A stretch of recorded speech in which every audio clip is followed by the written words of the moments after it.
What's up, guys? Road Warrior 627 here with a preview for three big races at Belmont Park this coming Saturday. Tomorrow, if you're watching this video the day it comes out, it is the Stars and Stripes Racing Festival at beautiful Belmont Park in Elmont, New York, right near where I live. It features, I believe, 6 stakes races, including the Victory Ride, Dwyer, Belmont Derby, Suburban Handicap, Belmont Oaks, and Belmont Sprint Championship. We're going to be talking about the main, I guess you could say the main three of them, the Belmont Derby, the Suburban, and the Belmont Oaks Invitational. So let's start off with the 8th race, the 67th running of the Belmont Derby Invitational. I believe this used to be called the, I don't remember. I know the Belmont Oaks used to be called the Garden City. So let's start with the Belmont Derby. I'm not going to drag out these previews. I'm basically just going to give you who I like. I like the number 9 in this race, Beach Patrol. Now, Beach Patrol has run consistently well the 5 starts before his last, with 2 wins, 2 seconds, and a third, and he's been always, when he's finished back, he's always been within 2 lengths. He has not run at a mile and a quarter yet, but they're saying a mile and a quarter should not be that bad for him. He did throw in a clunker in the Penn Mile his last time out. I don't know if he didn't like the track at Penn, but I don't know. But Beach Patrol, he seems consistent before his last, so I'm willing to forgive him. Chad Brown horses that have not been the focus of many people, have often done very well in these big races. So you gotta watch always for him. Second in this race, I have the 7, Long Island Sound. He's pretty damn good. Out in England, he had 3 wins before his last start, where he finished 3rd, beaten 4 lengths. I'm not familiar with English racing, but he is pretty good, so I'll throw him in there. He should do well in this race. Number 5, Surgical Strike, I have 3rd in this race, ultra consistent. I love horses that are consistent, and this horse has done some good things for Ben Colebrook. Jose Ortiz gets the mount this time. That's really nice. You get a local rider here going a mile and a quarter on the inner. And he's been ultra consistent with his win last time out in the Arlington Classic. Alright, so last in this race, or I should say 4th in this race, I put number 4, Highland Sky.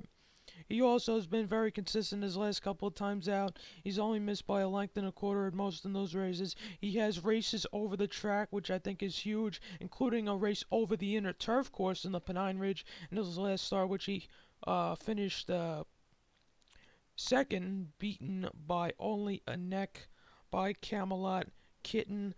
I'm going to throw him out in this race. I'm just going to try and beat him, but you have to include him in his in the multi race bets, like the pick 3, pick 4, everything like that. You have to have Camelot Kitten. I'm just trying to beat him, that's it. Not many of these horses have run a mile and a quarter, so it's going to be pretty interesting to see. They've run a mile and an eighth, but a mile and a quarter. 10 furlongs is a lot different than 9, so we'll see how it shapes out. So 9, 7, 5, 4 in the Belmont Derby. Moving on to the Suburban Handicap, the 9th race, Grade 2, a mile and a quarter on the dirt. All 3 of these races are a mile and a quarter.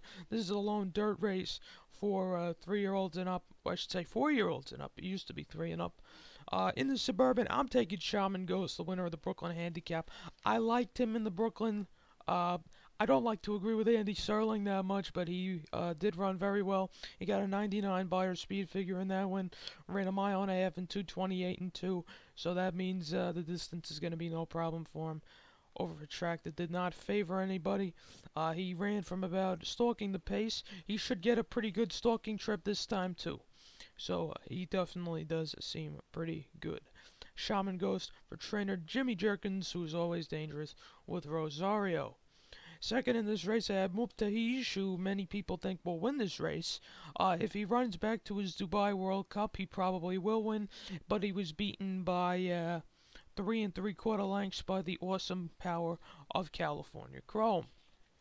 Third in this race, I've got number 6, Turco Bravo. Chilean bred, who's always done good things at big, big prices. He won the flat out. It was only 4-1 in that race, really. Oh, what race was he 20-1? In the Stymie Stakes back at Aqueduct. I remember this winner. He was a huge price, and he got the job done for Manuel Franco. Castellano, who's ridden him in his last two's riding today. Castellano, of course, is the nation's usually top jockey. Not this year because of Mr. Irad Ortiz. Or is it Jose Ortiz? Who's better? I'm not sure. Nevertheless, Castellano was never a bad choice. Finished second in his last time out in the Brooklyn 2 Shaman Ghost, but he did run very well at a good price of 9-1. And I put fourth in this race. I stuck in Eagle for Neil Howard and Brian Hernandez. He's just been very consistent. I don't think the price is going to stand up at 5-1. I think he's going to go up a little bit, and that's probably a good merit for him. I don't think he's the third best horse in this race, but I will stick him in there. Alright, so moving on to the last of the races I'll be talking about today. The Belmont Oaks Invitational for 3-year-old fillies on the turf. This, I believe, used to be called the Garden City. In this race, I tried to not go with the favorites. I'm putting Time and Motion on top of Jimmy Toner and Johnny V. Won the Wonder again. The Memories of Silver and a maiden race, the last 3 races, has been ultra consistent through those races and ran pretty well to start off her career as well. 6-1 on the morning line. She's kind of stepping up a lot. Well, she's really stepping up here. So we'll see what happens. I mean, I'm just trying to get a better price. She's 6-1. I don't know if she's going to go up or down, but if she stays at that 6-1, that would be pretty good value because I think she has a huge chance in here. Moving on to the 6 Harmonize, I put second in here. Once again, ultra consistent. Finished second to Time and Motion in the Wonder again. Got an 88 bar, which certainly is not that impressive, but she does have a race over the inner turf course, and she seemed to do pretty well with it. In fact, her first race, a maiden race, was on the inner turf course at a mile and a 16th here at Belmont, and she finished second, only beaten a nose. Keep that in mind. Number 7 is the Irish bred Bolidoyle, something like that. This looks like her first race in America. She's been pretty good in England, except for her last start, where she finished 6th, beaten 3 1/4 lengths. That's still not that bad, but still, you want to see a little better from a horse who's finished first and second her last 6 times. So maybe she could get a piece here. She does have experience at the distance. A mile and 5/16 was her last race, but that's where she finished 6th.